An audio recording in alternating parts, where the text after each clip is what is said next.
Hace 70 años, aquí, en París, nacía una asombrosa historia. Otra más en este bello planeta encantado. Sígame y juzgue por sí mismo.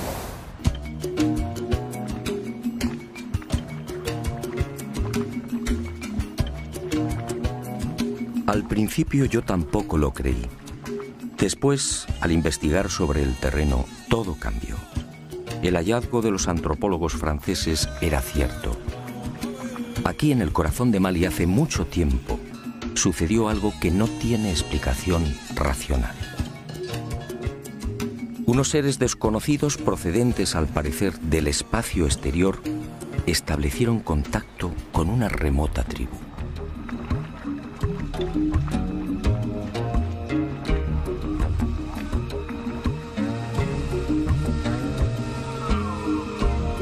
En realidad, como decía, la historia nació en París. En 1931, el doctor Marcel Griol, miembro de la Sociedad Africanista, recibió el encargo de investigar una serie de pueblos sudaneses. Y en esa labor, al penetrar en la meseta de Bandiagara, en la región oriental de Mali, el antropólogo francés recibiría la sorpresa de su vida.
En los montes Ombori y en la gran falla de Bandiagara, tuvo la fortuna de conocer a los Dogon, una de las 3 etnias dominantes de Mali. Allí, Griol fue informado de una historia oficialmente imposible. El pueblo Dogon le hizo partícipe de su mayor y más íntimo secreto. Aquellas primitivas gentes analfabetas y prácticamente aisladas en el África subtropical sabían de la estrella Sirio y sabían desde tiempos remotos de algo mucho más espectacular. Conocían a la compañera de Sirio, lo que hoy llamamos Sirio B, y le proporcionaron detalles sobre órbitas, densidades y características de las mismas. Griol, fascinado, se hizo la gran pregunta: si los Dogon carecían de telescopios e instrumentos ópticos, ¿cómo podían saber de la existencia de Sirio B, una estrella invisible a los ojos humanos?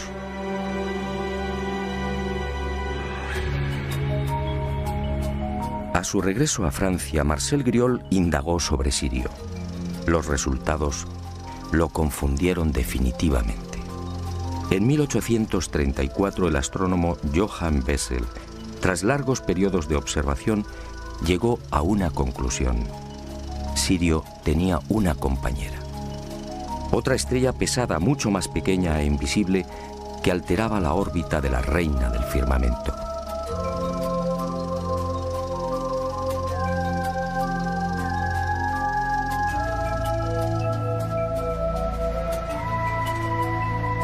En 1862, el norteamericano Alvan Clark consiguió distinguir un débil punto luminoso allí donde había señalado Bessel y confirmó la existencia de un segundo astro, Sirio B. No se trataba, por tanto, de una estrella invisible, pero el brillo de Sirio A, de primera magnitud, eclipsaba prácticamente a la recién descubierta Sirio B. Después, a partir de 1915, llegaron otros descubrimientos. y se supo que Sirio B era una estrella increíblemente caliente, con una irradiación 3 veces superior a la de nuestro Sol. Y se conoció igualmente su diámetro, 42.000 kilómetros, es decir, apenas 3 veces el de la Tierra. Se calculó su órbita, unos 50 años para dar una vuelta completa alrededor de Sirio A. Pero lo más espectacular fue su densidad. Sirio B dispone de tal fuerza de gravedad que 1 metro cúbico de materia pesa 71.000 toneladas. Si un ser humano pudiera vivir en ella, su estatura no alcanzaría 1 centímetro. Todo un hermoso ejemplar de lo que en astronomía se denomina enana blanca.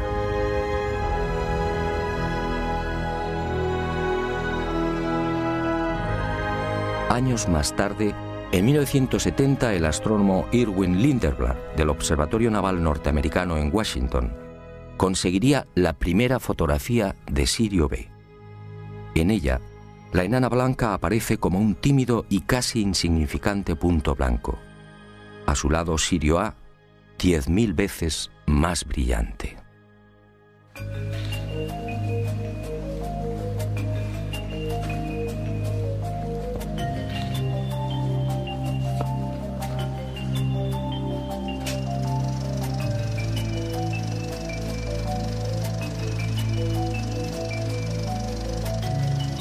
No había duda. En 1931, cuando Griol supo por primera vez de la increíble cosmogonía Togon, Sirio B ni siquiera había sido fotografiada. Era imposible que aquella etnia africana pudiera estar al corriente de los hallazgos astronómicos de los siglos XIX y XX.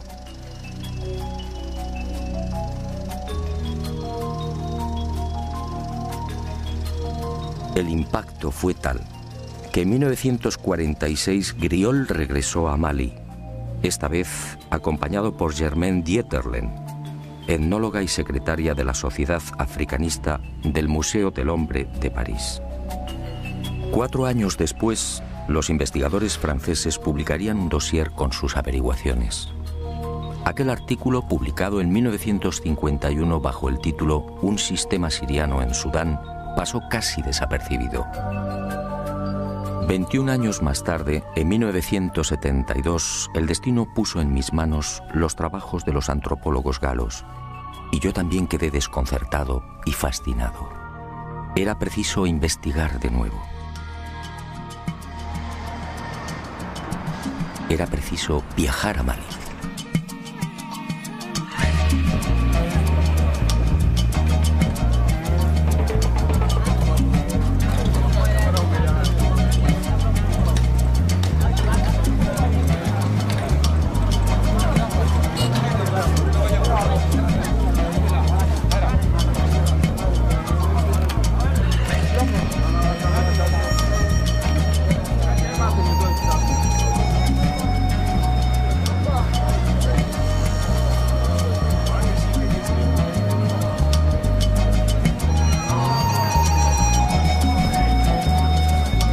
No voy a ocultarlo. En Mali muy pocos conocen el secreto de los Dogon.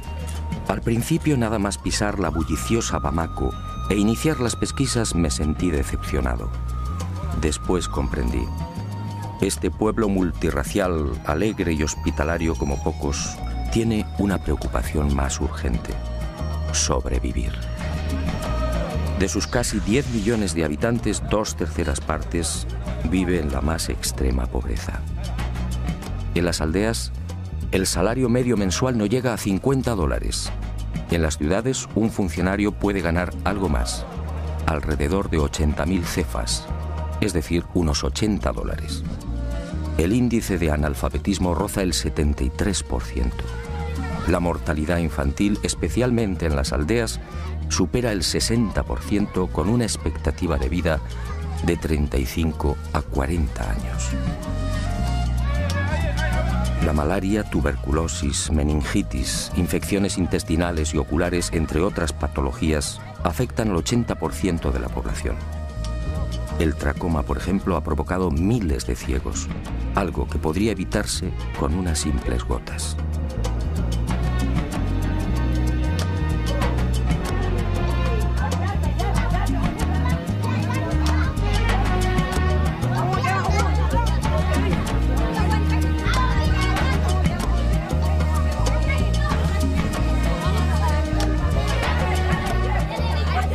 Pero Mali confía en Alá y en el potencial de su juventud.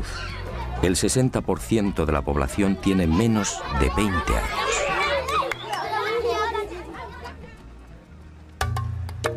No había tiempo que perder. Nuestro objetivo, el país Dogon, situado al este de Mali, muy próximo a la frontera con Burkina Faso, se hallaba a 3 días de camino.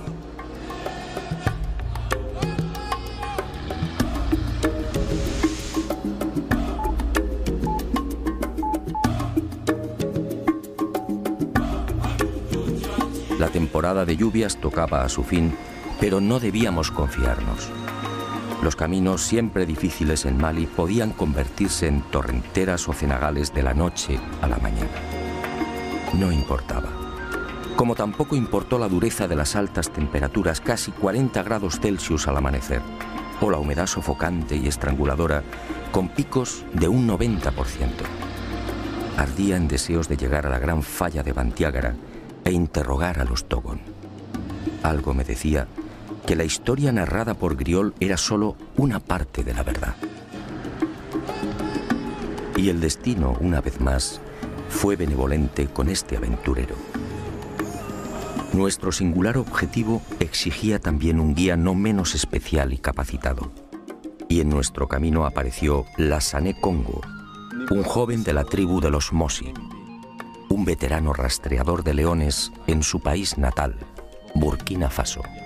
Un descendiente de guerreros que a los 4 años se sometió al Wui, la prueba del dolor, permitiendo que un cuchillo abriera su rostro.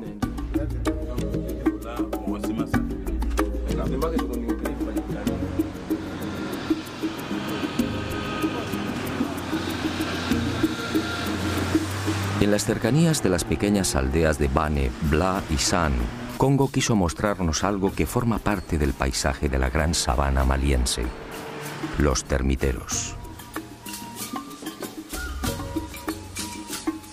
Espectaculares hormigueros de hasta 4 metros de altura y 7 de perímetro, levantados en 1 o 2 años por millones de enormes hormigas de 1 centímetro.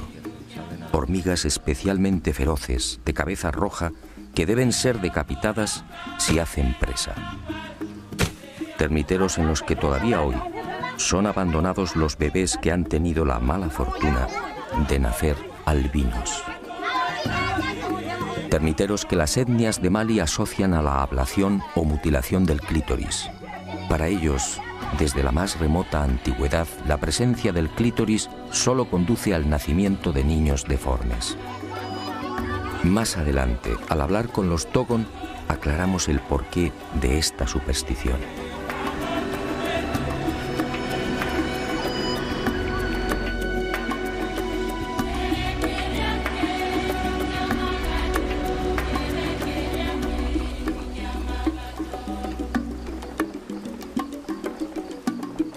Poco después, el territorio Bobo, otra etnia que suma 150.000 individuos.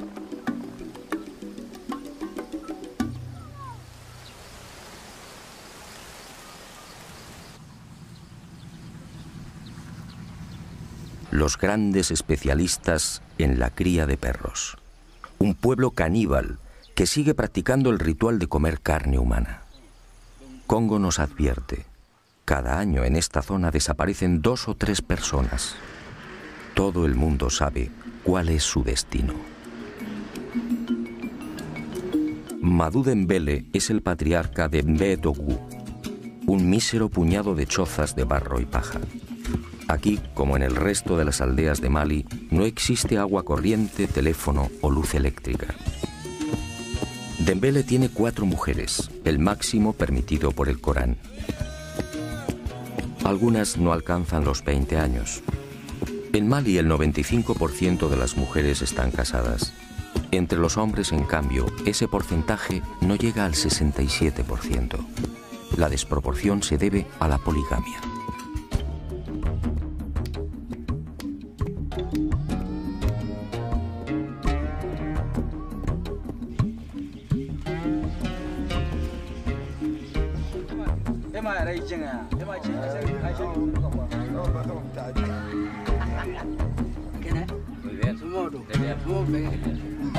Al principio Madú desconfía y responde a nuestras preguntas con evasivas.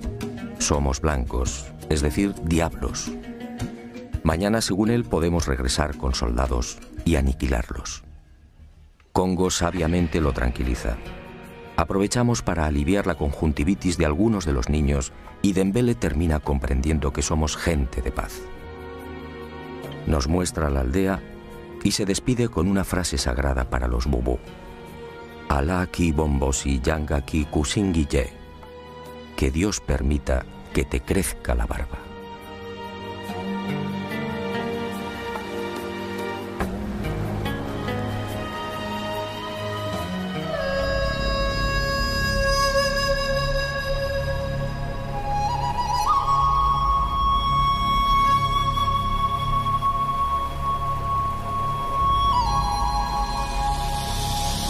Y al fin, al atardecer, Ségou, una mediana ciudad asomada al Níger, en la que asistiríamos a un espectáculo inconcebible en el siglo XXI.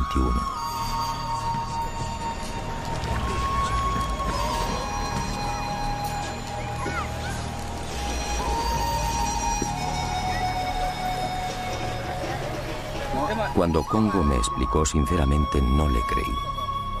¿Esclavos en el siglo XXI? Así era. Allí en las afueras de Ségou malviven los Bela, los últimos esclavos del planeta. Mejor dicho, esclavos recién liberados por sus dueños y señores, los tuaregs. Otros muchos, alrededor de 300.000, permanecen en la esclavitud en las zonas desérticas de Mali, en Níger y en el sur de Libia y Argelia. Son los parias de los parias, los apestados. No reciben dinero, solo la comida y el honor de servir a los señores del desierto. Hoy, los Bela libres apenas suman un 3% de la etnia. El resto deambula con los tuareg de pozo en pozo y de oasis en oasis.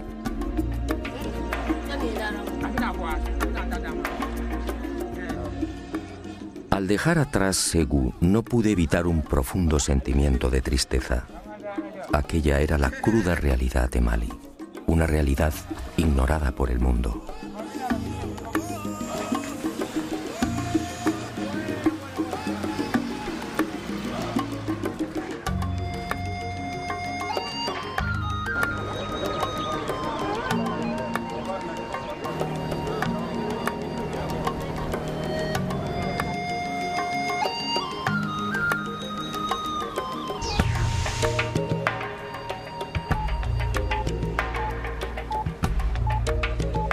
Pero la llegada a Yené, la ciudad más antigua del África subsahariana, me hizo olvidar de momento la angustiosa situación de los malienses.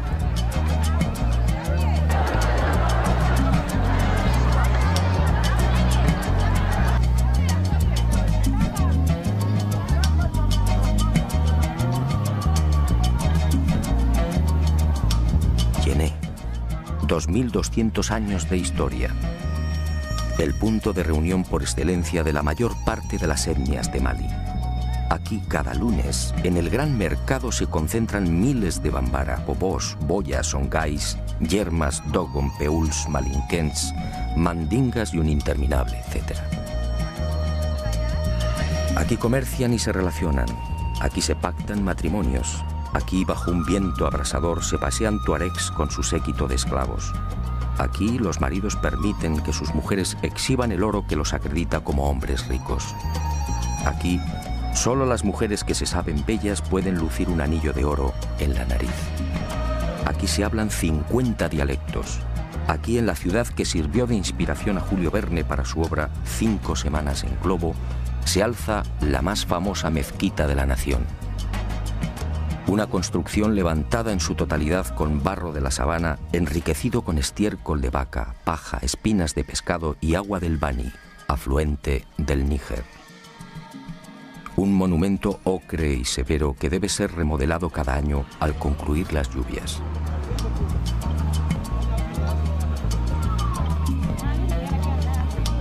Un templo al dios de los musulmanes al que no tienen acceso los infieles y que naturalmente dispone de 2 puertas, una para los ricos y otra para los pobres.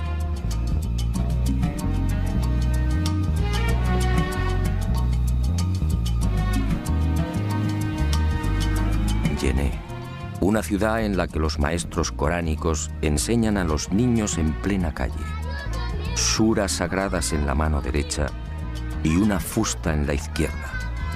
Yené, un arco iris humano, toda la grandeza y oscuridad de Mali en la palma de la mano.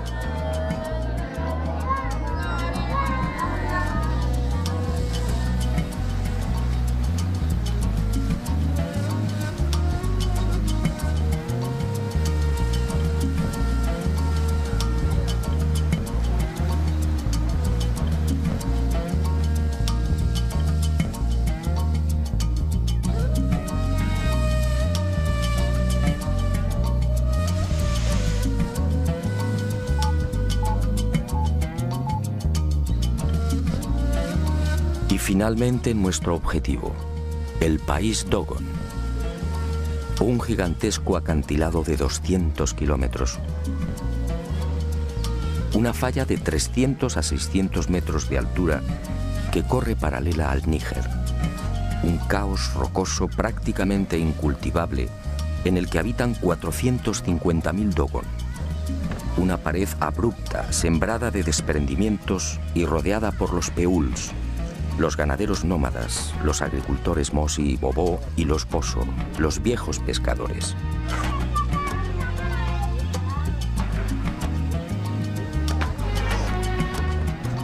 Un país en miniatura que disfruta de un especial microclima. Un país bendecido por las lluvias en el que crecen los majestuosos baobabs, las generosas ceibas y tamarindos, las serenas acacias y los lujuriosos mangos.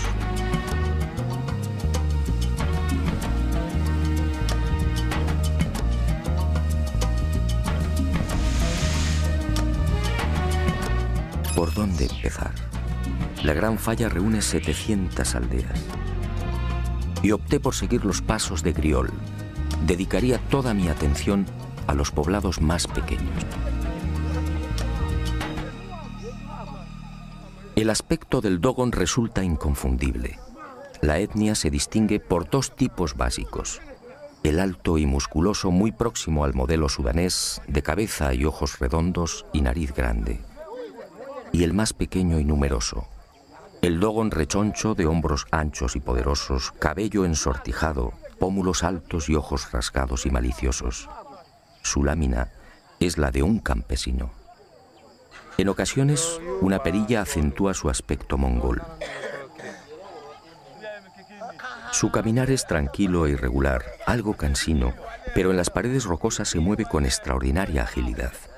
Son afables, prudentes, desconfiados a veces y siempre seguros de sí mismos. Las mujeres, la mayoría de menguada estatura, lucen un talle arqueado, consecuencia de las permanentes cargas que transportan sobre las cabezas. Son alegres, parlanchinas y siempre sumisas al varón. En nuestra historia apenas tienen protagonismo.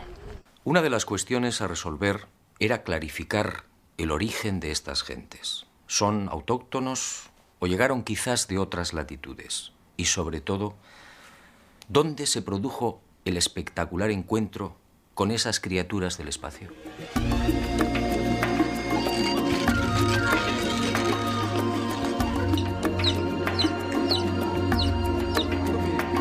Historiadores y antropólogos no terminan de coincidir. Ni siquiera ellos, los Dogon, lo saben con certeza. La hipótesis más factible apunta hacia el antiguo reino de Ghana. Allí, hacia el año 1040, la invasión de los almorávides debió propiciar el éxodo de numerosas etnias animistas que no deseaban convertirse al Islam. Y los Dogon fue uno de los pueblos que terminó huyendo hacia el este. La huida debió registrarse entre los siglos XI y XII. En las antiguas leyendas Dogon se menciona siempre un enemigo a caballo que los expulsó de las tierras occidentales. Esto, en principio, fijaba el lugar y la posible fecha del encuentro con los seres del espacio en territorio de Mali y no más allá de los referidos siglos XI o XII. Lo que sí aparece con nitidez en la tradición Dogon, corroborado por las excavaciones e investigaciones arqueológicas, es que al llegar a la Gran Falla, los fugitivos encontraron el lugar habitado por otro pueblo, los Telem, unos pigmeos que se adornaban con pinturas rojas. Los Telem vivían en unas casas singulares construidas en las cornisas de los acantilados. Para acceder a ellas se servían de cuerdas que colgaban desde lo alto de la falla y que descendían a su vez hasta la sabana. Los Dogon terminaron expulsándolos y utilizaron las casas colgantes como tumbas y graneros.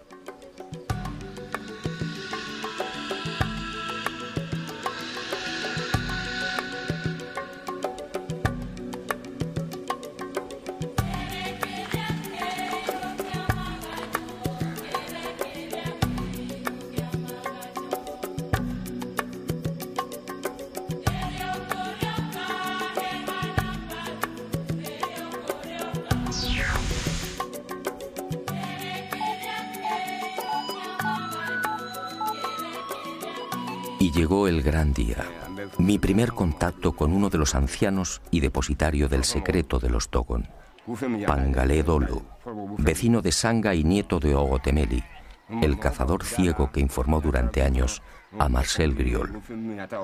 En realidad, mis temores eran infundados.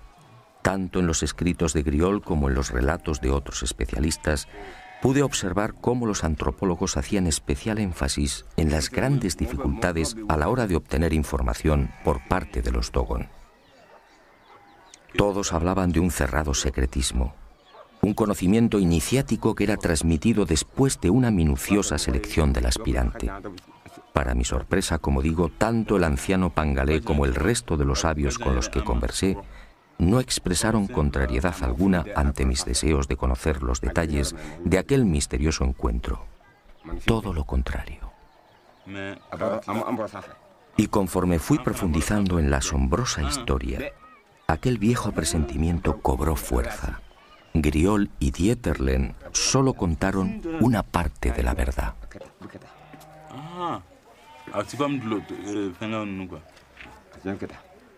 Que hace unas pompillas así. No es como los que eran convertibles. He aquí el relato de primera mano y en exclusiva del misterioso encuentro del pueblo Dogon con los seres procedentes del sistema de Sirio. Un relato apasionante que he intentado ordenar y que fue obtenido en largas conversaciones en una treintena de aldeas. Como decía, ninguno de los iniciados Dogon y tampoco el afable Pangalé supieron darme razón sobre la fecha de dicho encuentro. Ocurrió, eso sí, no muy lejos de la falla. La mayoría de mis informadores señaló el lago Debo, al noroeste de Bandiagra, como el lugar más probable. Al principio y a plena luz del día apareció una estrella. Pangalé la llama Ie Pelu Tolo, la estrella de la 10ª luna.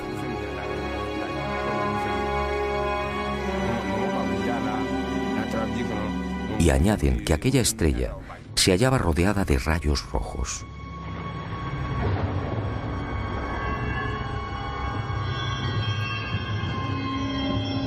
Y de aquella singular estrella vieron surgir un objeto circular, gigantesco, que giraba sobre sí mismo. Pero al llegar al suelo, cambió de forma y se transformó en una especie de cesta con una base cuadrada y una abertura circular en lo alto. El arca, al posarse en la tierra del zorro, levantó una gran polvareda. Y los animales huyeron, y también los seres humanos.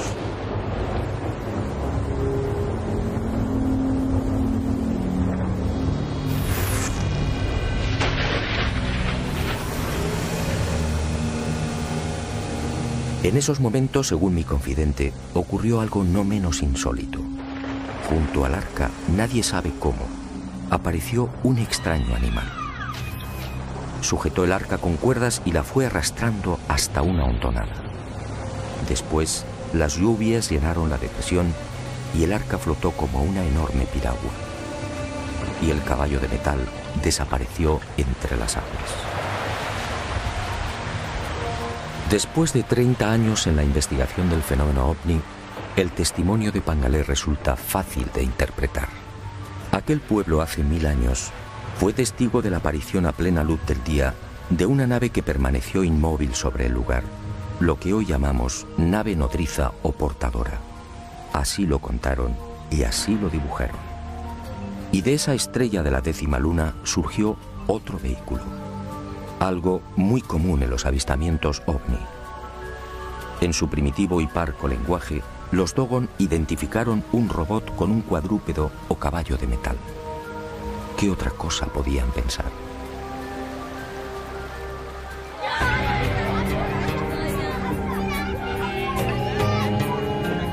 Pero la llegada del arca originó un primer problema. Según Pangalé, al descender a tierra, el fuego quemó plantas, animales y hombres. Ese fue el origen de los albinos, la primera voluntad de Dios al visitar la tierra. Por eso los albinos son criaturas especiales tocadas por la divinidad. Por eso los temen y repudian.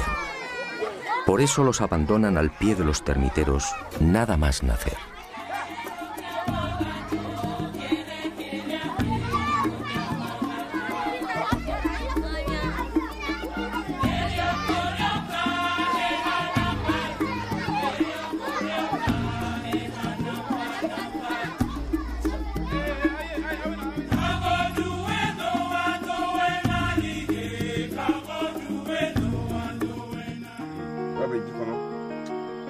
Pero sigamos con el relato, un relato que obviamente se vio limitado por la carencia de palabras y conceptos. Aunque resulte increíble, hoy los Dogon no tienen conciencia de la llamada carrera espacial.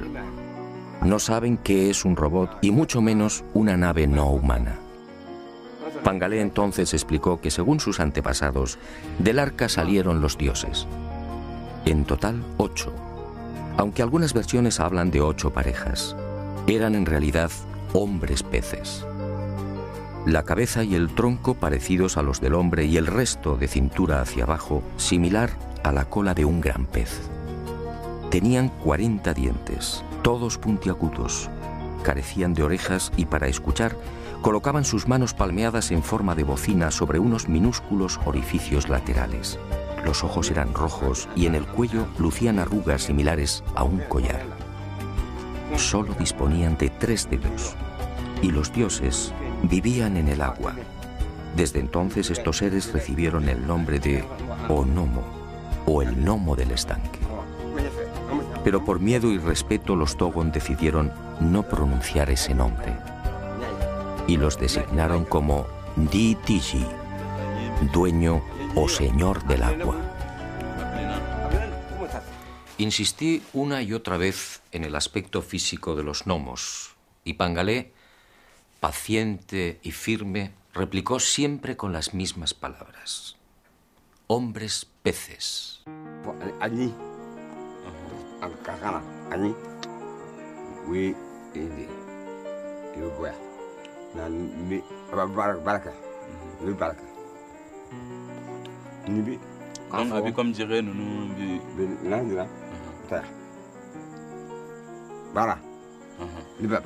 O sea, dice que respira los gnomos. Y señaló sus clavículas, indicando que los dioses justamente respiraban por ese lugar. Las clavículas son. Sí. También. Vi respiración que niña va bien niña. Niña. Vi fienta niña. Me ñandu mundi ke. Sebo. Ya fami. Ya fami. Donc vi fienta niña. Abi bone. A lo largo de aquellos días, ganada la confianza de Pangalé, el anciano fue revelándome otros secretos. Así supe, por ejemplo, que los gnomos bajaron a la tierra para enseñar y de alguna manera evangelizar a los hombres. Convivieron con los Dogon y les mostraron cómo cultivar la sabana, cómo fabricar herramientas y cómo fundir metales.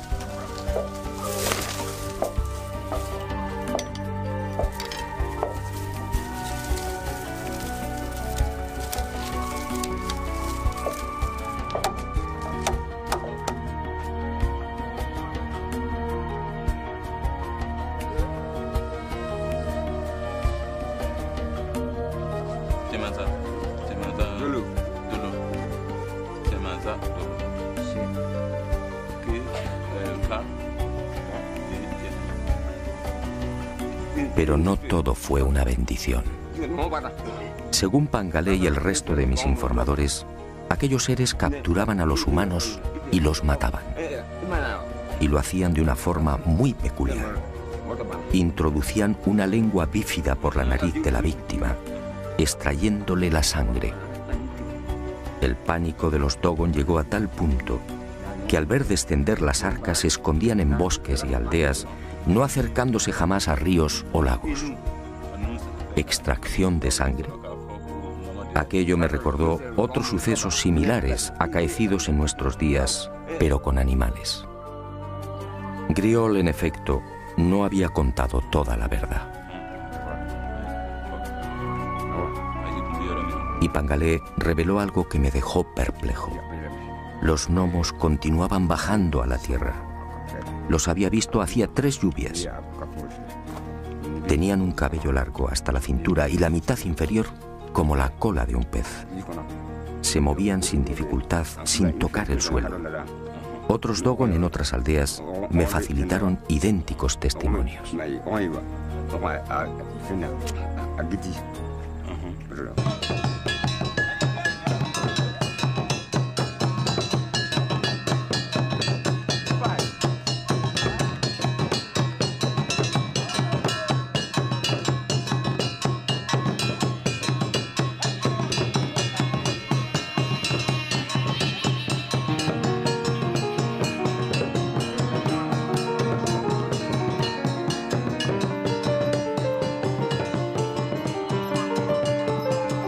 El encuentro con los hombres peces desembocaría en algo que ya había sucedido con otros pueblos.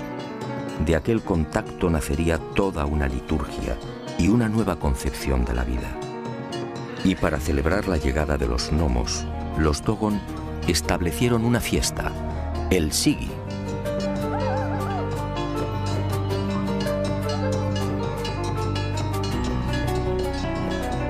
Un ritual en el que se baila frenéticamente durante 3 o 5 días, en el que se bebe cerveza de mijo y en el que se exhiben hasta 28 tipos de máscaras, todas ellas alusivas a los dioses.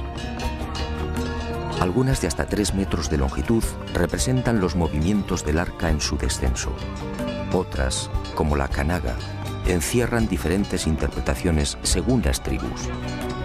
Para algunas recuerdan el signo que lucía el arca en su panza, un símbolo bien conocido en nuestros días por los investigadores de ovnis. Para otras, esa H es el vínculo que une a los vivos con los muertos.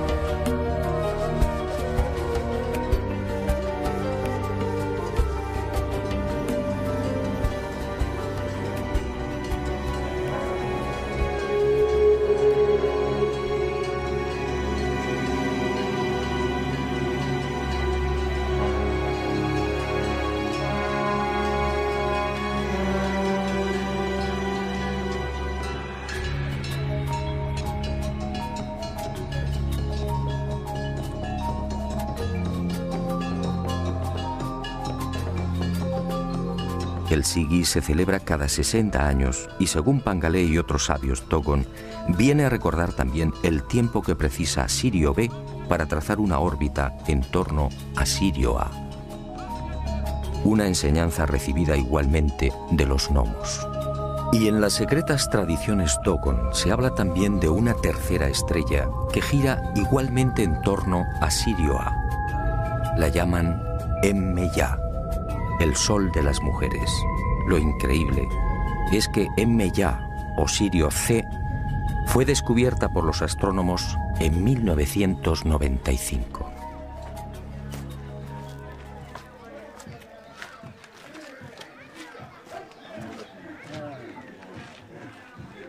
Hablar de los gnomos es siempre una cuestión solemne para aquellos que guardan la información. Por eso, la mayor parte de nuestras conversaciones tuvo lugar en la Toguna, la casa de la palabra, una especie de templo en el que se reúnen los hombres, solo los hombres, para dialogar y tomar decisiones. Una suerte de sala de conferencias inspirada también en aquel remoto encuentro con los hombres peces. 8 son sus pilares en recuerdo de los 8 gnomos que descendieron por primera vez. Y 8 deben ser las capas de mijo que forman la techumbre. Una techumbre levantada a 1 metro del suelo. Esta, al parecer, fue la indicación de los seres de Sirio. De esta forma, al no poder incorporarse, las discusiones transcurren en paz. Y fue en la casa de la palabra de Ireli, de Amani, de Ende, de Teli, de Yigibombo, de Songo y de Yugadugoru, entre otras aldeas donde fui enriqueciendo la información sobre aquellos seres del espacio. Los ancianos, complacidos por el interés de aquel extranjero, respondieron sin reservas a todas mis cuestiones, y quedé nuevamente desconcertado ante la sabiduría de aquel pueblo. Los gnomos, al parecer, les enseñaron otras muchas cosas. Les enseñaron que hay otros mundos también habitados. Nosotros, por ejemplo, nos hallamos en la 4ª tierra. En la 3ª viven los hombres con cuernos. En la 5ª, los hombres con cola. En la 6ª tierra, los hombres alados.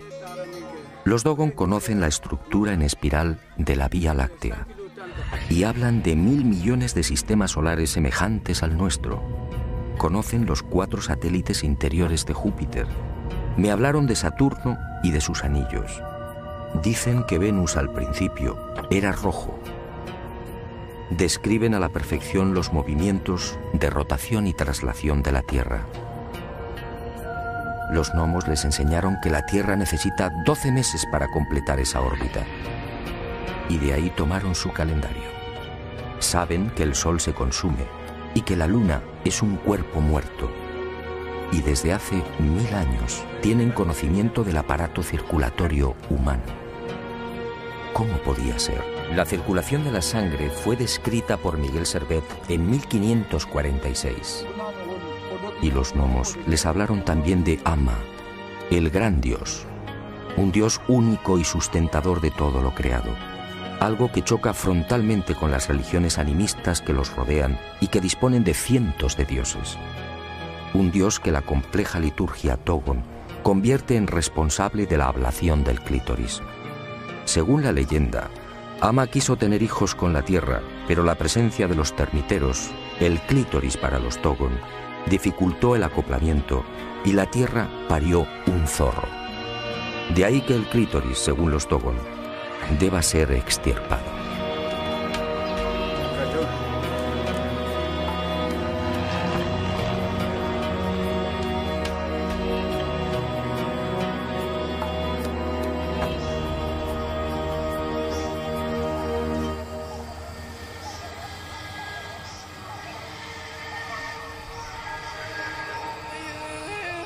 Tras 2 horas de dura ascensión alcanzamos la cumbre del Sinaí Dogon.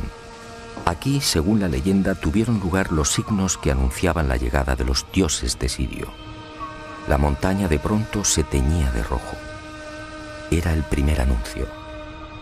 Los gnomos y sus arcas estaban al llegar. Y en la aldea crecían calabazas gigantes que nadie había sembrado. Y aquí, según la tradición, se registró la primera muerte de un gnomo. No se sabe con certeza cómo ocurrió, aunque los Dogon aseguran que aquel gnomo fue crucificado y al poco resucitó. Y regresará, dicen, para salvar al mundo. Tal y como sucediera en el resto de las aldeas, los Dogon no terminaban de comprender cómo aquel extranjero había logrado estos dibujos del arca y de los dioses. Discutieron entre ellos. Me observaron con curiosidad y también con cierto temor. Finalmente, tras reconocer que en efecto se trataba de los gnomos, sentenciaron: Tú solo puedes ser un misionero de los dioses. Solo ellos pueden haberte dado sus retratos. Esta ingenua creencia, no lo niego, me benefició. y sus corazones se abrieron un poco más. Y supe que los gnomos al salir del agua tenían el poder de transformarse. Dejaban de ser hombres peces y aparecían como humanos, pero muy hermosos. Fue así como lograron mezclarse con los Dogon. Fue así como los adoctrinaron y fue así como bebieron la sangre de las víctimas. Según estos ancianos, el número de asesinatos se contó por cientos. Siempre bajaban con las lluvias. Siempre por el arco iris.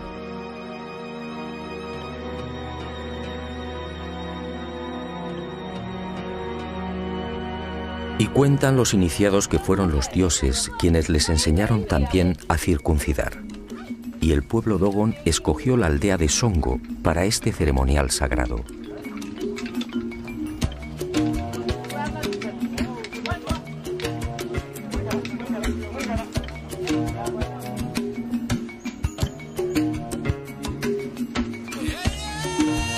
Al pie de estas 1100 pinturas, cada 3 años, grupos de niños de entre 10 y 12 años sufren el corte del prepucio a manos del herrero de la localidad.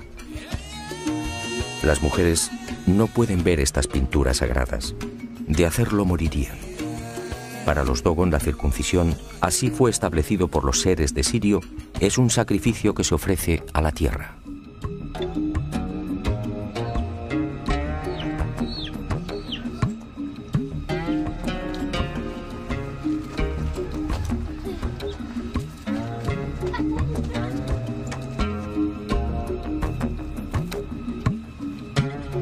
Nuestra visita al país Dogon no podía concluir sin una conversación con el hombre santo por excelencia, el Ogón, una mezcla de hechicero, médico y guía espiritual. El Dogon más respetado y temido. Vive solo, jamás se lava. El aseo corre a cargo de una serpiente que humedece su cuerpo con la lengua bífida. Una joven virgen que no haya alcanzado la menstruación es la encargada de cocinar para él. Solo baja a la aldea cuando debe tomar grandes decisiones. Es el responsable de las lluvias y de las buenas cosechas. El Ogón es otro de los grandes depositarios de la cosmogonía nacida del encuentro con los gnomos. Después de múltiples gestiones, Aregin Do, de 75 años, accedió a entrevistarse con aquel extranjero. Los rumores sobre el extraño misionero de los dioses que portaba imágenes del arca y de los gnomos no tardaron en propagarse por las aldeas, llegando también a oídos del Ogón de Ende. Y una tras otra fue confirmando las noticias proporcionadas por el resto de los sabios y ancianos. Y añadió algo más. Él, como Pangalé Tolo, también había visto a los dioses. Fue antes de las últimas lluvias y en un lago próximo a la aldea de Soningue. Al preguntar por el origen de aquel título, el de Ogón, Are me suministró otra información que tampoco fue reseñada por Griol. Según él, al descender a la tierra, los gnomos seleccionaron a los hombres más sabios y prudentes y los llevaron al arca. Allí permanecieron 3 meses. Y al regresar a las aldeas, lo hicieron como superhombres. Desde entonces, solo el que ha visto a un gnomo puede ser Ogón. No pude evitarlo. Eché mano de las fotografías de ovnis que había llevado a Mali y se las mostré. El Ogón las observó perplejo. Sus palabras fueron rotundas. Estas son las arcas de los dioses. Si tú las tienes, es porque tú eres un Ogón.